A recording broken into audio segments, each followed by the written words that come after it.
There are many ways to play Fortnite. Sure, you could jump early in one of the first big towns you see, and that can be a lot of fun, but there's also a lot of competition, and it can be dangerous. Oh, come on! You could also jump late into a remote location far away from everyone else, but a lot of times that's also bad for loot. 30 steel? That's all you had for me? If your goal is to get the best loot as safely as possible while making sure you're well equipped for the endgame with good guns and plenty of shields, boy, do I have the spot for you. Introducing the Rickety Tower, or the Player Tower, or the Wizard Tower. I don't know, call it whatever you want. This is one of the best spots in the game for loot. But you probably already know about this spot, don't you? Of course you do. There are lots of guides have pointed out this place for a good reason. This one glorious tower can have 3 chest spawns alone, so it's no surprise that it gets a lot of attention. But did you also know about the 2 chests in the ice cream truck, the chest in the rickety shack, the chest on the hut, the 3 chests in this pair of houses, the chest on the hill, the chest at the farm, the 2 chests at the willow tree, the 3 loot spawns at the RV, the 3 chest spawns at these houses, the 3 chest spawns at the Wailing Woods, the 3 chest spawns at these houses, the chest on the truck, the chest at the bridge, and the chest on the cliff. Over 20 chests in this area. Even more so, you're right next to Tomato Town with 5 chest spawns, 8 chest spawns at the shipping containers, and 11 chest spawns at the Lonely Lodge. But this isn't just about the number of chests, because if that were all that mattered, I'd be pointing you to Pleasant Park, Greasy Grove, Loot Lake, Salty Springs, Anarchy Acres, Fatal Fields, Retail Row.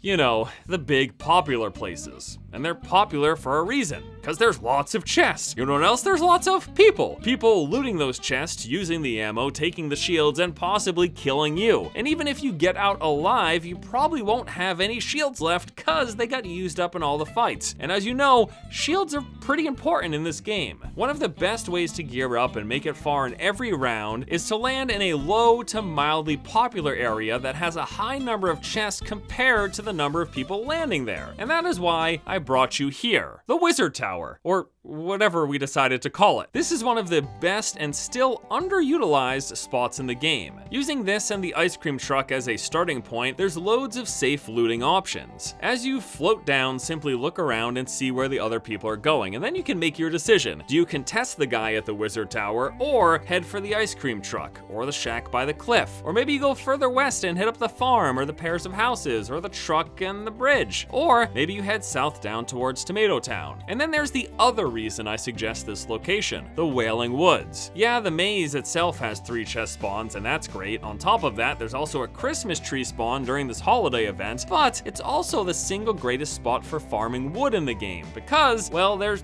lots of trees. And as you know, having those resources to be able to defend yourself and get up to high locations on the fly are pretty darn important. There's plenty of places to get loot in this game, and there's never gonna be one best answer 100% of the time. But this spot I found to be one of the best all-around options for not only surviving to the end game, but still getting loads of good loot in the process. So next time you jump out of the battle bus, head on over to the Wizard Tower, or the Rickety Shack, or the Player. There's got to be a better name for this. I'm not one for naming things.